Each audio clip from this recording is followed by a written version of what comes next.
joined by Matthew Coates, my buddy Matthew Coates, who entrepreneur. I've known him for a long time. This is going to be a fun interview. You know why? Because he has one of those very unique careers that I think it's unique in the marketplace. He's on Bainbridge Island, where I live. I don't usually hang out with people from Bainbridge, but he's one of the guys I hang out with. Anyway, I'm so excited about this, and we're going to be around hanging out for half an hour. He's going to add some value, talking about entrepreneurialism, maybe some marketing. He's got some unique ideas about marketing. I think that's why his practice has grown to what it is today. And then also cool design stuff. And I think he even has a new entity I don't know about. Matthew, what's up? What is up, Kenner? Good to be here. Great to see you as always. Where are you? Are you down in Vegas or where are you? Right now I'm at home. I'm at the Okay. office on Bainbridge. Oh, nice. Awesome. Glad to have you home. Well, thanks. Nice to be home. So, Matthew, tell us a little bit about your background. It's a killer background. Go ahead and tell us, where were you at birth, all the way to Yeah. now? Not really, but what's your deal? So originally I'm from northern Michigan. Grew up, raised there. Ended up going to college at Lawrence Tech down in Southfield, Michigan. Studied architecture. I'm an architect now. And I've had my own practice here in the Seattle area on Bainbridge for, gosh, Kenner, it's like 20 years, man. Yeah, you still look like you're not even 20 years old, but you've been around for Well, a while. I appreciate that. Yeah, the gray is creeping in, so, but it happens to the best of us. Yeah, believe me, I know. I know. All right. So, okay, you're an architect. Tell me a little bit about what made you decide. I'm assuming you're still on your own. Actually, I know you are. Yeah. What made you kind of decide to become an entrepreneur, step out on your own? Yeah, I don't know. I think it takes a certain kind of person to want to take that risk, and it certainly is a leap of faith. But I've always sort of felt that I wasn't very employable. I never liked working for other people. You know, I always I always thought, and I wasn't. Sometimes I was right, sometimes I wasn't. But I always thought that I had a better vision, a better way of doing things, or better responses to challenges that we'd run into. And so it was hard for me to work for other people because I felt like I had better solutions than them, and a better way of approaching things. And so whether that's true or not, I'm not sure, but that's really what prompted me to just be like, I need to just work for myself and follow my own vision, and took that leap of faith. And since I know we're here talking about entrepreneurialism, I think the biggest mistake that people who do go out on their own or try to start a company or try to start some business venture, the biggest mistake they made, and I was very careful not to do it, is that they do it kind of half-assed. Mm. It's like they try to keep one foot in and one foot out, and they're trying to, be really cautious about it because they don't want to take on any risk. Mhm. And I think that's the reason that people fail is because they allow themselves the room to fail. I Mm. think if you really want to succeed, you really have to put yourself in a position where failure is not an option, where you have to succeed. And if you have to succeed, you will, because you'll do whatever it is you need to do in order to make that happen. Wow. It's kind of like, have you seen Hunt for Red October? Yeah, When yeah, what's his face? The captain, the Russian captain, sends a letter home saying, "Hey, we're defecting." yeah, He had to succeed. Ramius has had to succeed. I get what yeah. you're saying. That's a very good point. There's no out. Yeah, Yeah. I think you're right. I think you're right. I think, yeah. by the way, most of the people who are watching this, some are going to be from Bainbridge. Most are going to Okay. be from outside of Washington State. They're entrepreneurs, usually real estate investors. A lot of real estate developers. And I think that's a really good point we just said. Yeah, I think that's huge. Actually, it's really big. yeah, yeah. Thanks. All right. So, would you say at any point you've said, "Oh man, sometimes it's tough being an entrepreneur"? What are your thoughts there, and how do you Oh, overcome that? yeah. I mean, that's happened at many points. I think for me, having been in my own, company, grown from like just me at a desk in my house to 18 people, over the years. There have been lots of phases that we've kind of gone through, and some of those phases, the transitions between one phase to the next, can be really challenging. Mm. You just run into some issues that you didn't even think were there, and I think it's different every time. But the key is being able to adapt to change. I think that is the number one secret to success for any entrepreneur or business owner, is be ready to adapt to change. If you can't adapt, you'll die. I mean, Mm-hmm. it's true in nature and it's true in business as well. Things are constantly changing, things are constantly evolving, and you got to be ready and able to move and shift and change. We saw that happen. Like, here's some good examples. Like when the pandemic hit, we saw how some restaurants and food service companies totally changed their delivery model. Mm-hmm. You know, they moved to takeout, or they did a little kiosk in their parking lot, or what. Some even changed the type of food they offer. Mm-hmm. And those restaurants survived, Yeah. but the ones who just couldn't figure it out, they're gone. Mm-hmm. You know, and that's a perfect example. I think being able to adapt to change is critical. And in my business, you know, the one thing that I'm all over right now is artificial intelligence, Yep. what Yep. that's going to do to my business. You know, there's a lot of architects and other businesses as well, or not businesses but other avenues, like music. I have a lot of people that I know in the music business. I know people who are attorneys. I know people who are writers.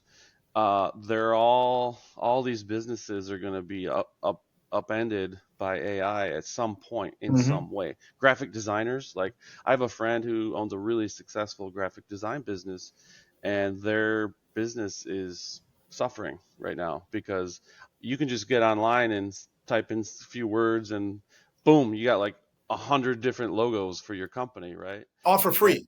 all for free. And so it's like, why would you pay a graphic designer to do that? Yeah, it's more custom, but is it as good as free? I don't know. You Yeah. know. It's a good point. You get what you pay for. Yes. Yeah. Yeah. Yeah. So I think, you know, for my business, it's like, I mean, already we're seeing imagery of buildings being created. Mm-hmm. We're not seeing actual designs yet, what I would call a design, but we're seeing imagery of buildings. And so I'm all over it. I'm really interested to see what happens with this and where we're going to go with it. Mm-hmm. I've been heavily invested in virtual reality and augmented reality for many years now, Mm-hmm. and that, you know, incidentally served us really well during the pandemic, because when every other architect, you know, was just doing meetings on Teams and they couldn't meet with their clients, I was doing in-person real-time meetings in VR, and our clients could be at home, I could be at home, and we were meeting inside virtual space inside their house, walking around and talking. And so anyway, I'm just super interested to see where this goes. That's my boy. I like that. Yeah. As you know, we've been doing Yeah. artificial intelligence for a long time, and we've Yeah. utilized it on our platform Einstein. So, and I know you're way into technology. So, I'm going to ask you a couple more questions about AI. How you're going to? I'm going to get straight to it. So, what are you going to do in employing AI to build your business or to make it more profitable, more unique, or whatever? That's an important question because I know you're so advanced as far as technology. Well, I don't know. I mean, I don't have a specific answer. I'm still figuring it out. I'm still Mm, thinking about it every day. I think, you know, within that question is an assumption that I'll continue doing, or architecture and design will continue the way it is, more or less. And I don't know that that's even true. I really? think, yeah, I don't even know if that's true. Like, maybe we're going to become more the, the captain of that software program, you know. So we use a program right now called Revit. It's owned by Autodesk, and it's really robust. I mean, we can do all kinds of stuff with it, I've heard of it. including, yeah, VR. Everything's in 3D. Yeah. So I can totally see where at some point we become the driver of the software that creates the design options through using AI. We put in certain criteria, and the building just gets designed, and we see like 12 different ways that it could be laid out. Mm-hmm. um, but from a business point of view, I'm looking at that and saying, well, how are we going to continue to make money or even make more money? And I don't have an answer yet. I think that architects need to consider looking into more uh, the designing the products that go into homes. That's what I'm doing, Mm-hmm. and also looking at more of the actual construction and how AI is going to influence the actual construction. I feel like we're kind of entering a phase where architecture and construction is going to start coming back together like it was back in the 40s, 50s, 60s. A little bit. I'm not saying entirely. I feel like there's a trend towards that right now. Okay, interesting. There's two things I really appreciate. There's a lot of things I appreciate about you, but number one, I think your use of technology. I think you're way ahead of the market in that. And then two, marketing. I personally, we have some architects or some clients, and I think you push the envelope in a good way as far as marketing goes. Why don't you take a little bit of time talking about your marketing efforts Hmm. in the past and kind of where you are as far as marketing, because I know it works. I appreciate that, Kenner. Have you seen our new website? Yeah, yes. Yeah.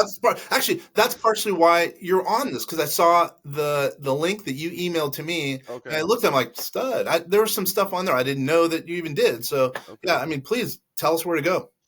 So, in terms of, marketing is sort of I have a love-hate relationship with marketing. Like, it's just like, I've never saw myself as I mean, people use that word kind of loosely sometimes, but it can have a kind of a negative connotation. For me, it's just, I do what I do and I do it well. Mm-hmm. And sharing that with other people, is that marketing? I Mm-hmm. guess it's Dude, marketing. you're a marketer compared Yeah. to most architects. That's funny you say that. You're a marketer. I consider you that. Yeah. So I think this new website and this new direction we're going in terms of our brand, it's not a complete change. It's just it's an accentuation of the soul of the company and the beliefs that I have about architecture. So if you go to the website now, you know, the experience that I wanted people to have is I wanted it to uncover the beauty and the mystery behind nature and the built environment. So when you go to the homepage, it's a mix of photos of nature, and then you see buildings inside nature, and you realize, we're part of nature. The shelter that we create is actually profound if you think about it, because without it, like, what do we have? And yet we have this opportunity to make, these luxurious buildings out of really just space and parts and pieces. And I tried to bring out the beauty and that mystery with the new website. And the other thing I really tried to do, I guess, from a marketing point of view, is like almost reverse marketing. Like, Mm-hmm. I know there's a lot of marketing people that would say that my approach is the opposite of what they would do, but I didn't want to ask my viewer for anything. There's nowhere on my new website where I'm asking somebody to do anything. I'm not trying to sell anything. Totally, I noticed that. I'm not selling anything. I'm just showing you what we do. And I'm not asking you to pay attention. I'm not asking you to contact me. I don't say please do this anywhere.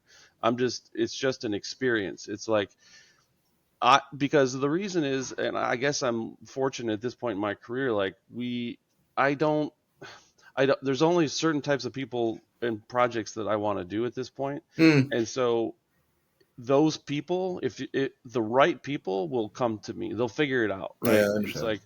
like I think that all of our clients are smart people, and if they if they like what they see, they will make an effort to contact me and figure it out. So, like, Mm-hmm. I truly believe in that. Like, I don't want to create necessarily a barrier, but I kind of do, because it's like, if you're not willing to make a little bit of effort to make to engage with me, then we're probably not a good fit anyway. So in that way, I'm kind of filtering out who we work with. So for example, like, we take out a full page ad, always have, in the Pacific Northwest Bainbridge magazine, Mm-hmm.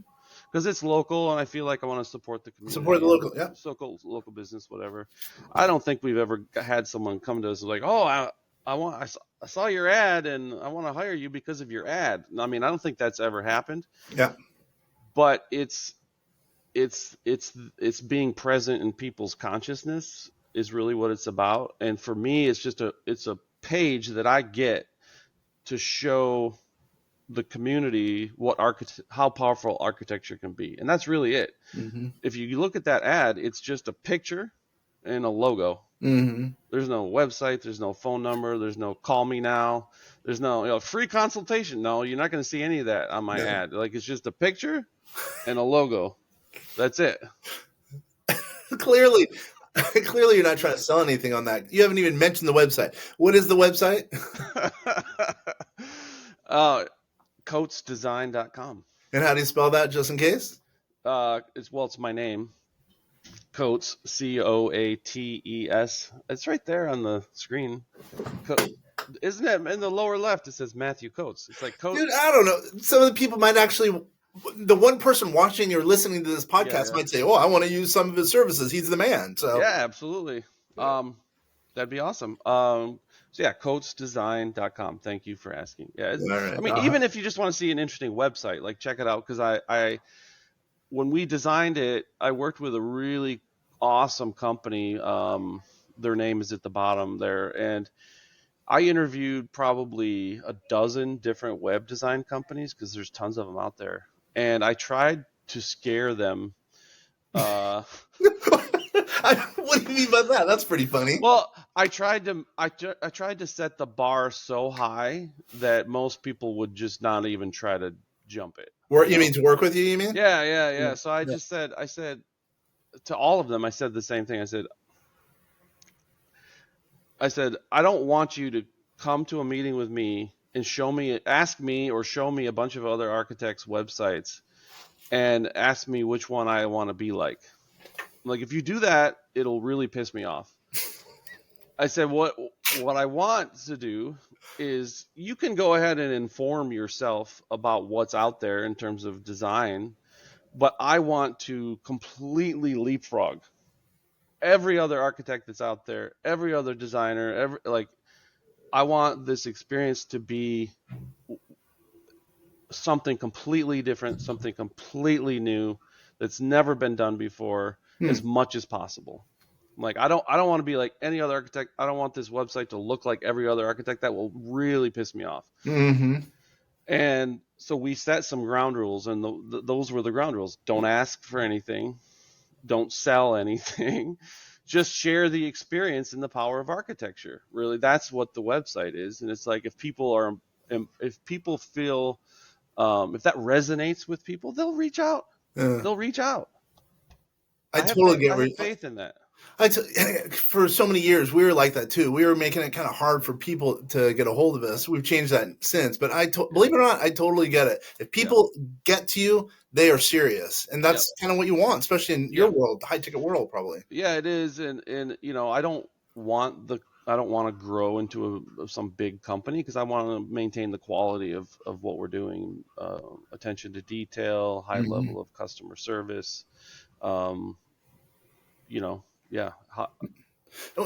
we have roughly somewhere around 2,000 real estate agents who are going to be receiving this podcast, or either video or audio. So what would you tell them is kind of your niche, if you will, as far as architecture goes? Well, first of all, it's not niche, it's niche. I always thought it was niche. And I got into an argument with someone. It's like, oh no, it's niche. And so I had to look at the epidemiology, or whatever the word, the word for where a word comes from. Yeah. And I dug. It's niche. I was wrong, and so I just feel like I need to correct you, because thank you. I'm so glad you did. Anytime I get a chance to tell you you're wrong, I'm going to take it. Just kidding. Did you see my dog back there? Let me see in the video. Well, can you point the camera a little bit? He's taking a nap. Ladies and gentlemen, that might be the biggest dog I've ever seen, and it's a gentle young lad. Yeah, he's a Great Dane. Anyway, what was the question? What was my niche? Or niche is said incorrectly, yeah. So, boy, I don't know that I have a niche other than just being thoughtful, careful listener, translator of vision. I can design anything. I think high-end residential is really the niche, I guess. If you want to say. I mean, we certainly do multifamily. We do some affordable housing. That stuff is more just because I think it's important to do that. Mm-hmm. At some level, here's what I love about architecture. Okay, is like being an architect is like no matter what building I design, I end up kind of becoming a little bit of what that building does. Like, for example, if I design a dentist's office, which I've done a few, I kind of have to know a lot about being a dentist. Mm-hmm. And I absorb a lot of that information. It's really interesting. If I do a veterinary clinic, which I've done, you end up learning a lot about vets. If I design a school, I learn about what it's like to be a teacher or a student. And so I really like that aspect of what I do. And the reality is that there's a piece of what I do that is just a service to the community. Just like Mm-hmm. if you have a drain that's clogged, you call a plumber. If you have a chimney that is full of soot, you call a chimney sweep, right? It's like Mm-hmm. at some level, I'm just a person who designs shelter. And so I think it's important because I believe in social justice projects being a really important part of the fabric of our culture, Mm-hmm. especially as architects, because we have at some level we have a duty not just to design these amazing $2,000 square foot fancy houses. We also have a duty to provide housing for everyone for equality. And I think so. We do affordable housing projects. We subsidize our fee. I just did the rehome project here on the island, which was Mm-hmm. totally pro bono. Holy I mackerel! Are you serious? Yeah, I wanted to prove that because we have an affordable housing problem, but we also have a construction waste problem. And so I wanted to do a demonstration project that sort of addressed both of those issues. So we designed and built 3 tiny homes made completely out of unwanted material, either Sure. reused, repurposed, for some reason headed for the landfill. We built these 3 buildings all with material like that. Everything, every nail, every bucket of paint, everything was um, waste essentially. So Mm-hmm. kind of changed this idea of waste and turned it into something as a resource. So we did that project and it went pretty well. I think it's therehomeproject.com. I Mm-hmm. think is the website. You can learn more about that. But so I do a lot of high end residential work, but I also have a passion for doing affordable housing just because I think it's part of our duty. You know what I'm Mm-hmm. saying? Dude, you're a good guy. You're really you're You, you're a you salt of know, the earth Kenner, type of you're guy. not so bad yourself. Nah, look. I don't care what people say about you. I don't care. I don't listen to them. Nice. We have about 5 minutes left. I don't want to take too much of your time. How about this? What would you say to an Yeah. entrepreneur? Ah, cite one thing you would think you would have done differently now that you've been in business for a while. What's one thing you wish you would have changed now looking back? One thing I would have changed. I don't know. I would change anything. I mean, I Ooh. think you have to learn the lessons you're going to learn. And, I've always been that way. Me personally, I've always been, people can tell me stuff like, oh, you don't want to, but the reality is I've always been the person that has to experience it myself. Mm-hmm. I mean, I don't know. I mean, I could say I want to work harder, but I work pretty hard as it is. Mm-hmm. Um, Maybe I don't know. I can't really think of anything. I mean, I've been fortunate that we've been, pretty successful. I do what I love to do, which I Mm-hmm. think a lot of people can't say that. Um, I don't think there's anything I would change. Yeah, you're a blessed guy. I mean, I would say that from the outside looking in. I know you well enough. I could say you're a blessed guy. You got a great family, got a great dog. Yeah, You got some good friends. I You got appreciate a it. good life. There's no doubt about that. There was one thing that okay, if I have a sales pitch, is this little thing I want to talk to you because you have a lot of real estate people. So Oh, I I love 93% oh of our clients and prospects are real estate investors. We have yeah 12,000 people at least in our database. So yeah. yeah. So I love real estate. I don't know. I think you know that, but we work a lot with realtors that I have personal relationships with. That like if they have a client who's like on the fence about buying a property for whatever reason, and they think there might be a project there for me, Mm-hmm. and it's significant. Like I'm not talking about like some little bathroom remodel. I'm talking about like it's potentially a significant project, and their client's kind of on the fence. I tell them just call me. I'll come out, walk the property with them. I'll wave my hands. I'll give them a vision, and I will get them over the fence. Like, and I do it. Because I can immediately walk into a space and see something, right? I know if a place has potential. I can talk about it in a way that people understand and really translate. what might look like a dilapidated building or an empty piece of property, and talk about a vision that can get people excited. And so I do that for realtors all the time. And Well, I'm happy to do it for people who think they have a significant project that there might be something there, to team up on, I guess. let's unwrap that a little bit. We only have a Yeah. minute, but so wait a minute. What does that mean? By the way, most of our clients are all over the country. Very few Yeah, are. it doesn't matter. So are We you work. saying you could do that virtually? Yeah, I do it all the time. Okay. I just did a 6 unit condo project for some guy in South Carolina. I never met him. I mean, we talked on, we do work all over the world. Actually, we just designed a cool project in the Philippines. Hmm. But yeah, these days I can work anywhere. We just work virtually. It doesn't matter. Do it all Okay. the time. Okay, then I'm glad you mentioned that because I'm not kidding. Yep. We have a lot of people in our database. A lot of people are going to get Oh, this, that's cool. hopefully. So, and Yeah. most of them. I mean, we have off the top of my head as part of our quasi team, 1,800 real estate agents, independent real estate agents. So Yeah, they'll so be getting. the way that what that would look like is basically I'll look at the listing, right, the MLS. I'll look at the pictures. I'll look at it online. I might even look it up on like the permitting website, see what kind of zoning and all that kind of stuff. And then Hmm. we would typically do like a FaceTime Hmm. walkthrough, like in real time, so I can Hmm. like engage, ask questions, have a conversation, like what are you planning to do with this? Are you going to keep this, invest, whatever, flip it, whatever. And so what we would do like a FaceTime walkthrough. If it's close enough, I will always go there. If it's on Bainbridge or in Seattle, I just go and do it in person. But I mean, it's so effective. I mean, Hmm. it's just as good as being there, honestly. Um, sometimes you see things that you wouldn't see otherwise. I mean, it's really helpful. Um, so I can totally do that and get a really good vision for what's going on. I mean, obviously, the more information I have, the better, right? Hmm. If there's a survey, if there's structural analysis that's been done. Um, the only place it gets kind of tricky in my experience is like when I want to see into some place really dark, like show me what's in the crawl space. Like, is Hmm.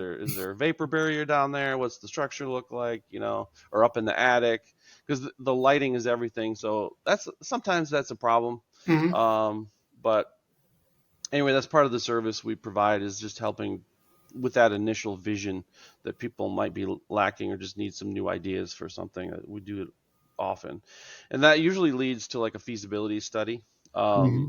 Which is kind of a low commitment thing. It's an easy thing for us to do. Hmm. But then it's like, okay, well, if we were to do that, how long would it take? What would it look like? And how much would it cost? Everyone wants to know that, right? Yep. Before they Yep. buy Yep. the property. And so we can do a kind of a loosey-goosey, quick and dirty feasibility analysis and get people to where they need to be to make a decision.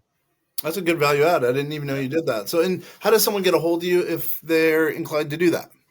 Uh, Best places, yeah, through the website. Obviously, our phone number's online. Call. Just Google. Google is your friend. All right. I get it. I get it. Well, Matthew, it's been a pleasure. I'm glad Yeah. we've been able to do this. Glad Yeah, it was I fun, cherish man. our friendship. It's been a great friendship over all these years. Sounds good. Appreciate you, man.